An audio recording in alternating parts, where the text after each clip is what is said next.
कि भाई पंचायती राज व्यवस्था के अंदर पैसा एक्ट को लेके आया गया, सरकार ने इसको लेके आया। ये वास्तविकता क्या है?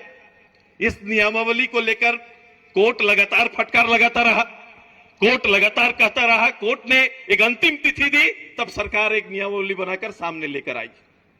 भाई लेके आई, धन्यवाद।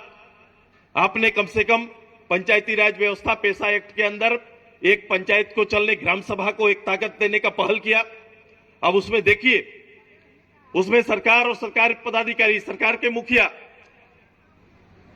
उसी समाज से आते हैं, अनुसूचित जनजाति से आते हैं, और उनका निर्णय देखिए कि जिस व्यवस्था से आदिवासियत का परिचय बनता है, हमारा रूढ़िवादी पूरी व्यवस्था से एक चतुराई से उस व्यवस्था से उसको हटा दिया गया, विलुप्त कर दिया गया।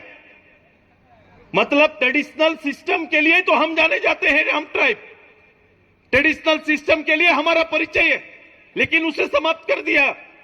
इतना ही नहीं किया, बोले हम अधिकार देते हैं कि ग्राम सभा को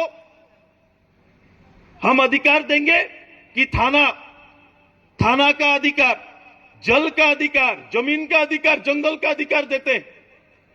भाई केवल कैबिनेट के फैसले मात्र से कानून बदल जाएगा क्या? ऐसा होगा क्या? बता दीजिए।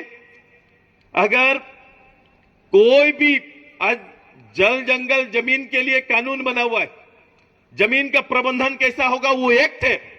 एक्ट को जब तक चेंज नहीं करेंगे, जंगल के एक्ट में अगर ये पेशा के अधिनियम के तहत बदलाव नहीं लाएंगे, तब तक कुछ नहीं हो सकता है।